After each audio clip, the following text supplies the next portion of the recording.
Assalamualaikum warahmatullahi wabarakatuh.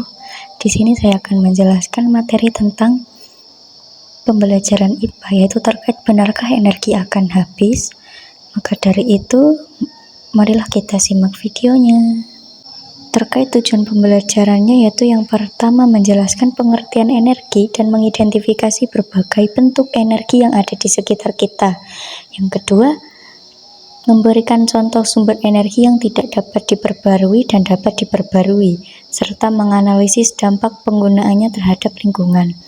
Dan yang ketiga, mengevaluasi potensi pemanfaatan energi terbarukan dalam kehidupan sehari-hari dan pentingnya transisi menuju sumber energi yang lebih ramah lingkungan. Untuk capaian pembelajarannya sendiri adalah peserta didik dapat memahami pengertian energi, berbagai bentuk energi, serta sumber energi yang tidak dapat diperbarui dan yang dapat diperbarui, termasuk cara kerja, manfaat, serta dampaknya terhadap kehidupan dan lingkungan. Untuk masuk ke inti pembelajaran, kita akan belajar mengenai energi. Apa itu pengertian energi? Energi adalah satuan kapasitas yang digunakan untuk melakukan usaha atau pekerjaan. Energi dalam sains dapat diartikan sebagai kemampuan untuk melakukan usaha. Energi berfungsi untuk membantu makhluk hidup beraktivitas dan mempertahankan kelangsungan hidup. Kemudian macam-macam energi dibagi menjadi beberapa macam, yaitu yang pertama energi kinetik. Energi kinetik merupakan energi yang dimiliki sebuah benda bermassa akibat gerakannya. Energi kinetik terbagi menjadi energi translasi atau gerak lurus, maju atau mundur, dan energi kinetik rotasi yaitu gerak memutar. Yang kedua, energi potensial. Energi potensial adalah energi yang dimiliki benda akibat kedudukan atau posisi bendanya. Energi potensial disebut juga dengan energi diam, sebab benda yang dalam keadaan diam bisa memiliki energi. Energi potensial terbagi dalam beberapa macam, yaitu energi potensial listrik, energi potensial gravitasi, dan energi potensial gas. Yang ketiga yaitu energi thermal atau panas, terbagi menjadi dua, yaitu energi panas yang tersimpan pada benda dan energi yang dipindah ke benda lain atau kalor. Energi panas terbesar adalah matahari. Bumi juga menyediakan energi panas, yaitu panas bumi yang dapat digunakan sebagai pembangkit listrik. Yang keempat, energi cahaya. Energi cahaya merupakan energi yang menghasilkan cahaya seperti lilin, lampu, senter, dan juga matahari. Cahaya matahari digunakan tumbuhan untuk melakukan fotosintesis dan menghasilkan oksigen.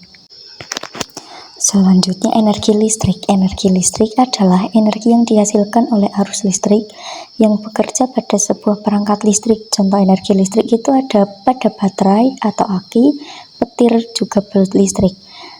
Selanjutnya, energi kimia. Energi kimia merupakan energi yang terkandung dalam ikatan-ikatan atau atom penyusun sebuah materi. Energi kimia juga merupakan sumber energi yang dapat diolah oleh tubuh makhluk hidup. Dan yang terakhir adalah energi nuklir. Energi nuklir merupakan energi yang diciptakan manusia melalui radioaktif dari uranium dan plutonium yang dapat menghasilkan tenaga yang besar. Setelah kita mengetahui berbagai macam energi, kali ini sumber energi dibagi menjadi dua, yaitu energi yang tidak dapat diperbarui dan energi yang dapat diperbarui. Berikut ini contohnya. Dari pengertian energi yang tidak dapat diperbarui, yaitu sumber energi yang tidak dapat diperbarui adalah sumber energi yang tidak dapat diisi atau dibuat kembali oleh alam dalam waktu singkat. Sumber daya ini terdiri dari bahan bakar fosil seperti batu bara, minyak bumi, dan gas alam. Energi tidak terbarukan terbentuk dari sisa-sisa organisme purba yang telah terperangkap dalam waktu yang sangat lama. Contohnya yaitu batu bara, minyak bumi, dan gas alam. Batu bara adalah sumber daya energi tak terbarukan yang paling banyak digunakan di seluruh dunia. Batu bara terbentuk dari tumbuhan purba yang telah mati dan terkubur di bawah tanah selama jutaan tahun. Penggunaan batu bara memiliki dampak negatif pada lingkungan seperti polusi udara dan emisi gas rumah kaca. Minyak bumi. Minyak bumi adalah energi tak terbarukan yang sangat penting. Minyak bumi terbentuk dari tumbuhan dan hewan purba yang mati dan terkubur di bawah tanah selama jutaan tahun. Dampak dari penggunaan minyak bumi adalah pencemaran lingkungan, pemanasan global, dan perubahan iklim akibat penggunaan BBM yang berlebih. Yang terakhir, gas alam. Gas alam adalah sumber energi tak terbarukan yang terdiri dari campuran gas alam seperti metana, dan propana. Gas alam terbentuk dari sisa-sisa organik yang terkubur di bawah tanah selama jutaan tahun. Penggunaan gas alam telah meningkat selama beberapa tahun terakhir karena dianggap lebih bersih dan lebih efisien daripada batu bara dan minyak bumi. Kemudian, sumber energi yang dapat diperbarui. Sumber energi yang dapat diperbarui adalah energi yang berasal dari sumber daya alam dan tidak terbatas atau dapat diperbarui. Manfaat utamanya adalah tidak menghasilkan emisi, dengan artian tidak menghasilkan polusi dan tidak melepaskan gas-gas berbahaya ketika menghasilkan energi, sehingga lingkungan akan lebih terjaga. Terdapat 5 contoh, yaitu tenaga air, tenaga surya, tenaga angin, panas bumi, dan tenaga biogas. Tenaga air atau hydropower adalah energi yang diperoleh dengan aliran air, seperti mengolah energi mekanik atau potensial dari gelombang atau naik turunnya aliran sungai. Contoh penggunaan yaitu pembangkit listrik tenaga air atau PLTA yang memanfaatkan gerakan air untuk menggerakkan kincir sehingga menghasilkan energi listrik. Tenaga surya. Energi surya atau energi matahari diperoleh dengan mengubah energi dari radiasi sinar matahari menjadi panas listrik atau air panas. Contoh penggunaan yaitu penggunaan sel surya yang mengubah energi surya menjadi energi listrik. Tenaga angin. Energi tenaga angin memanfaatkan energi kinetik dari udara yang bergerak untuk memutar turbin angin. Contoh penggunaannya yaitu pada kincir angin untuk menghasilkan energi listrik. Panas bumi. Energi panas bumi merupakan energi yang memanfaatkan panas dari dalam bumi.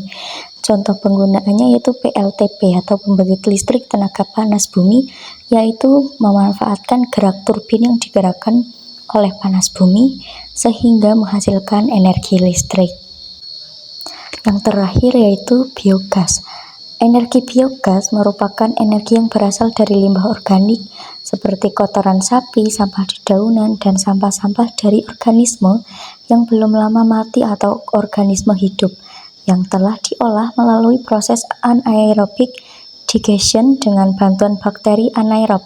Contoh penggunaannya yaitu pemanfaatan biogas sebagai energi alternatif, pengganti LPG untuk memasak, dan bahan bakar generator untuk menghasilkan listrik. Sekian pemaparan materi diri saya. Bila ada kesalahan maupun kekurangan, saya meminta maaf. Wassalamualaikum warahmatullahi wabarakatuh.